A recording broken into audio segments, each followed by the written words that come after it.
What's up? Welcome to the College Investor Audio Show. We are so glad you're hanging out with us today. Truly, truly honored that you are. If you want to find us on social media, you can see us. Just search for the College Investor. You'll find us pretty much wherever you are. We're there too. We'd love to get to know you better and help you along in your money journey. You can also check us out at thecollegeinvestor.com. You can find all things related to money and education.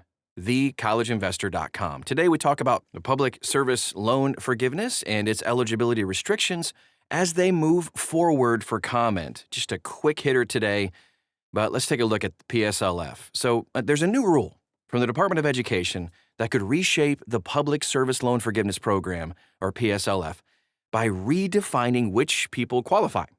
The new rule, published today in the Federal Registrar, which you can actually dive into the PDF file. It's right inside this article at thecollegeinvestor.com. It would allow the Secretary of Education to block PSLF eligibility for organizations determined to have a substantial illegal purpose. That's in air quotes there. The definition covers a wide range of activities, from providing medical care to transgender minors, to allegedly violating immigration laws, or engaging in or even prohibiting to stop certain protests. Interesting. The rule, slated to take effect July 1st, 2026, would not strip existing PSLF participants of past qualifying payments. Shoo! However, future payments would stop counting if an employer is disqualified under the new criteria. So what is this new criteria? Under the proposal, all 501c3 nonprofits are typically eligible PSLF employers under federal law. The new language adds an additional standard empowering the Secretary to disqualify an employer based on the preponderance of the evidence, ranging from court rulings to administrative findings, etc., that it engages in a substantial illegal purpose. The term substantial illegal purpose is defined to include these things: aiding or abetting violations of federal immigration laws, supporting terrorism, including funding organizations and operations of terrorist organizations for the purpose of obstructing or influencing federal government policy, all that kind of stuff. Engaging in the chemical and surgical castration or mutilation of children in violation of federal or state law. Engaging in the trafficking of children to states for purposes of emancipation from their lawful parents in violation of federal or state law. Engaging in a pattern of aiding and abetting illegal discrimination, engaging in a pattern of violating state laws as defined in paragraph 34 of this subsection. You can read about the proposal, too, at thecollegeinvestor.com. Inside this article, violations of state law are focused on protests and include a final non-default judgment by a state court of trespassing, disorderly conduct, public nuisance, vandalism, obstruction of highways, those types of things. Employers would receive notice and an opportunity to respond, but the process for challenging a determination kind of remains undefined here. Borrowers impacted by the change of an employer's status would have no appeal rights if their employer is disqualified. Concerns over scope. Okay, so there's one of the big concerns of this rule is just the scope of it.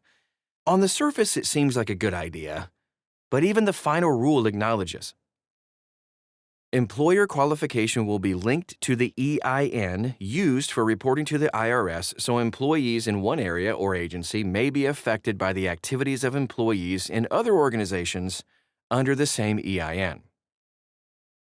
Okay, so they give the example of like the County of Los Angeles, which has a single EIN covering various departments, including the Los Angeles County Public Defender, Los Angeles County Department of Children and Family Services, Harbor UCLA Medical Center, and the County of Los Angeles Fire Department. So here's the concern.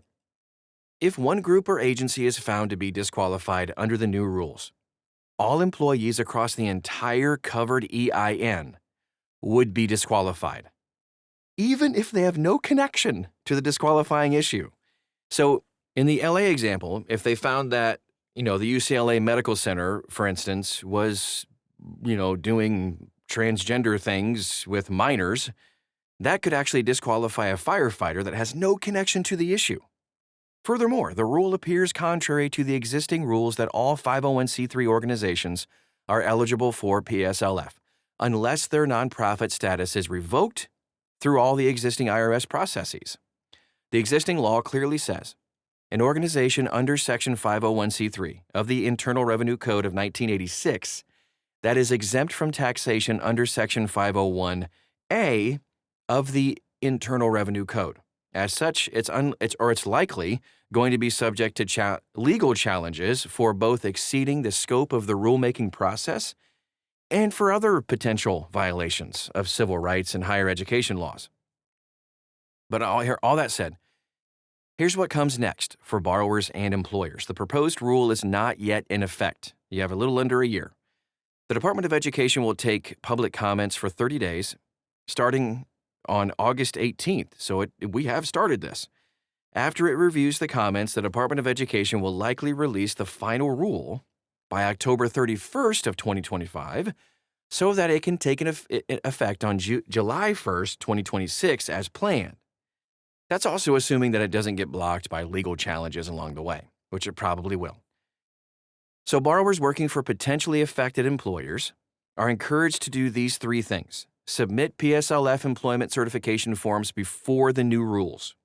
Continue to maintain PSLF eligibility, as past payments cannot be revoked. Submit a public comment if you have any concerns around the potential new rule. And maybe you have no concerns, I don't know.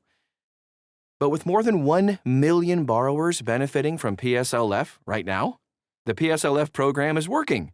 So we'll do our best to keep an eye on what's going on with these new eligibility requirements. You can do your part by, of course, participating and leaving a comment, a public comment, which you can find links to inside this article at thecollegeinvestor.com. Thanks so much for being a part of things today, and we'll talk to you again real soon.